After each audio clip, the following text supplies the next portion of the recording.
welcome to Wednesday's lecture.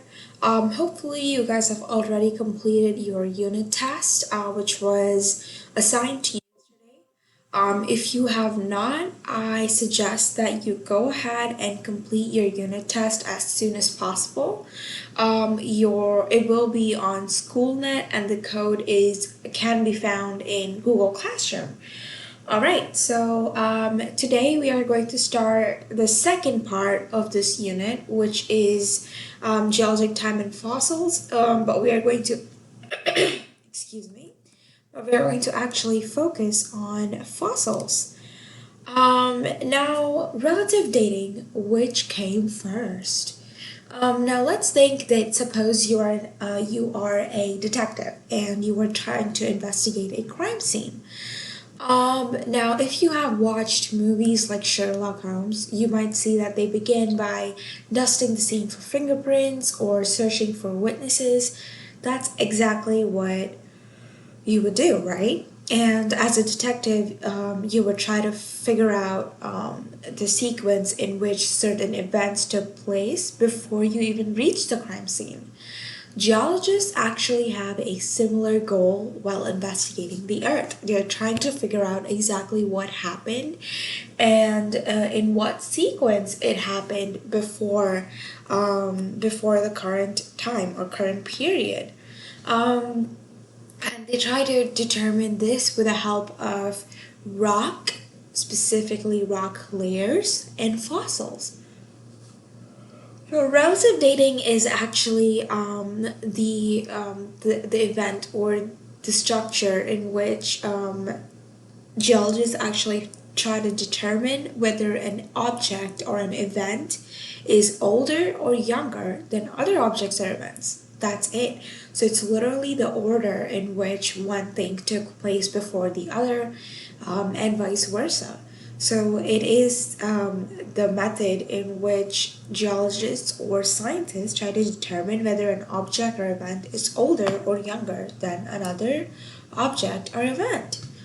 The principle of superposition is actually one of the most reliable principles. The reason I say reliable is because it is it is known as a principle that is always going to be the same.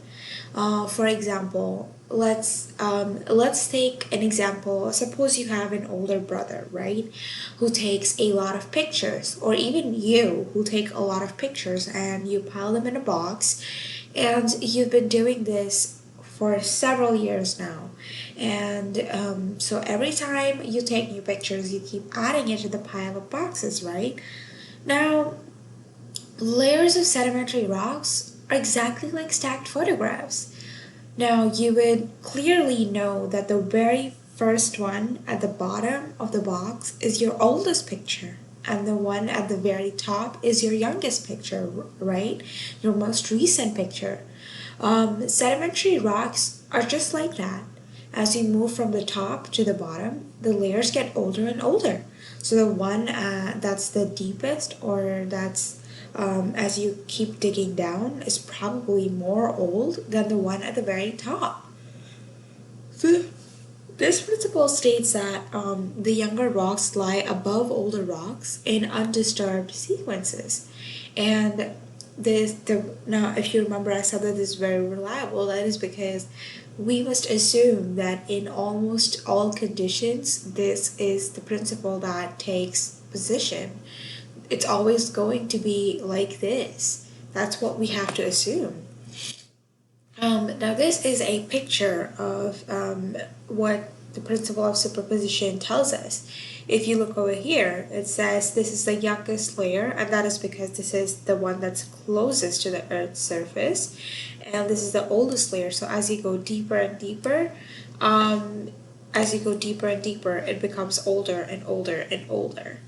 Now, if you look over here, this is a picture of the same, and you might see some fossils or representations of fossils here, and you have an idea of what they might be. For example, we know that this structure is a gastropod, This structure is a crinoid, and we've learned about trilobites, guys, and we know that they have gone extinct, and we see that the trilobite is over here. So according to the principle of superposition, we can assume that this is the oldest layer, right? And the trilobite is also an index fossil, if you guys remember from our previous lectures. So that would also tell us about how old relatively this layer of rock is. And that is the principle of superposition. Now, let's talk about disturbing forces. Of course, not all layers are arranged with the oldest layer at the bottom and the youngest on the top. Like I said, it is the case for most of the time, but not all of the time. Sometimes what happens is that rock sequences actually end up being disturbed by forces within the earth. And these forces end up pushing other rocks into a sequence. And these can be tilt or fold rock layers, which we will talk about in a minute. And they can also break sequences into movable parts. And sometimes the forces of Earth are so strong that geologists also find rock sequences that are kind of in an upside down position. The disruption of rock sequences actually pose a huge challenge to geologists trying to figure out the relative age of the rock layer. Of course, it will be easier. Excuse me. Of course, it will be easier if the rock layer had index fossils in it.